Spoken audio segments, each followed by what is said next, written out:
सबको नमस्कार। दिल्ली में कोरोना के केस अब कम हो रहे हैं। कोरोना की दूसरी लहर भी अब कम हो रही है थोड़ी। आप सभी के सहयोग से लॉकडाउन भी सफल रहा।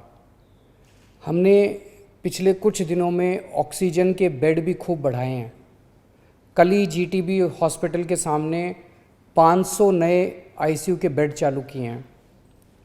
अब दिल्ली में आईसीयू और ऑक्सीजन के बेड्स की कमी नहीं है।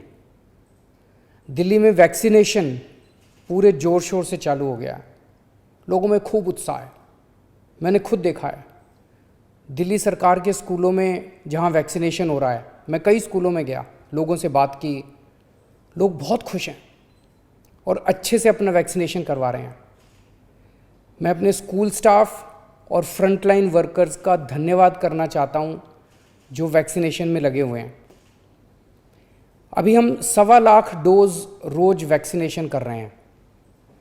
इसको जल्दी हम रोज़ 3 लाख से अधिक लोगों को वैक्सीन लगाना शुरू कर देंगे। हमारा लक्ष्य है कि आने वाले 3 महीने में सभी दिल्ली वालों को वैक्सीनेशन लगा दिया जाए। लेकिन एक बड़ी समस्या आ रही है और वो है वैक्सीन की कमी की। दिल्ली में हमारे पास अब केवल कुछ दिन के वैक्सीन बचा है और ये समस्या देशव्यापी है। पूरे देश में इस वक्त वैक्सीन की भारी कमी हो रही है।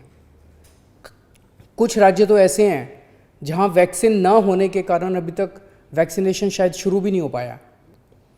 वैक्सीन की कमी देश के सामने इस वक्त बहुत बड़ी चुनौती बन गई है।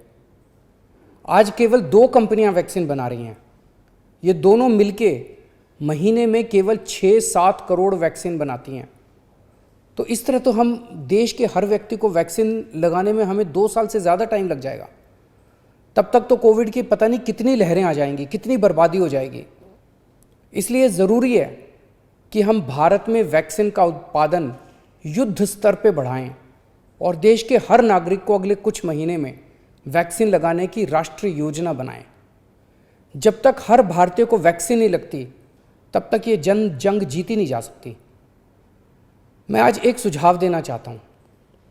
वैक्सीन बनाने का काम केवल 2 कंपनियां ना करें, कई कंपनियों को वैक्सीन बनाने में लगाया जाए। केंद्र सरकार इन दोनों कंपनियों से वैक्सीन बनाने का फार्मूला ले ले और उन सभी कंपनियों को दे दे जो सुरक्षित तरीके से वैक्सीन बना सकती हैं।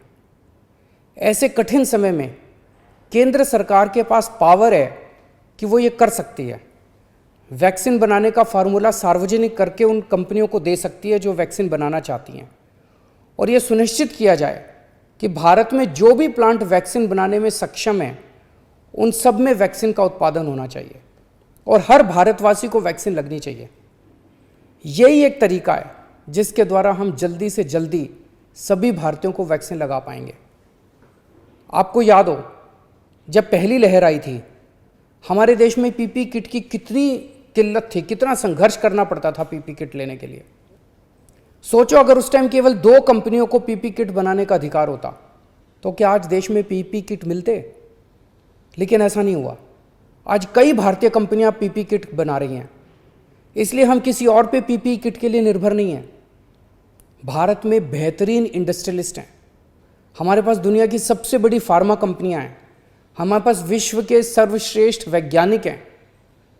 मैं निश्चित तौर पे ये कह सकता हूँ कि यदि उन्हें अवसर दिया गया तो वे अपना भरपूर सहयोग देंगे। वैक्सीन का उत्पादन करने वाली कंपनियों के लाभ का एक अंश हम रॉयल्टी के रूप में उन दोनों कंपनियों को दे सकते हैं जिन्होंने मूल फॉर्मूले की खोज की है।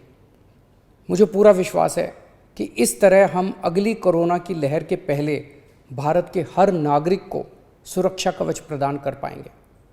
मेरा केवल एक ही मकसद है कि किस तरह हम सब मिलकर हर भारतीय को कोरोना से बचा पाएं। जय हिंद।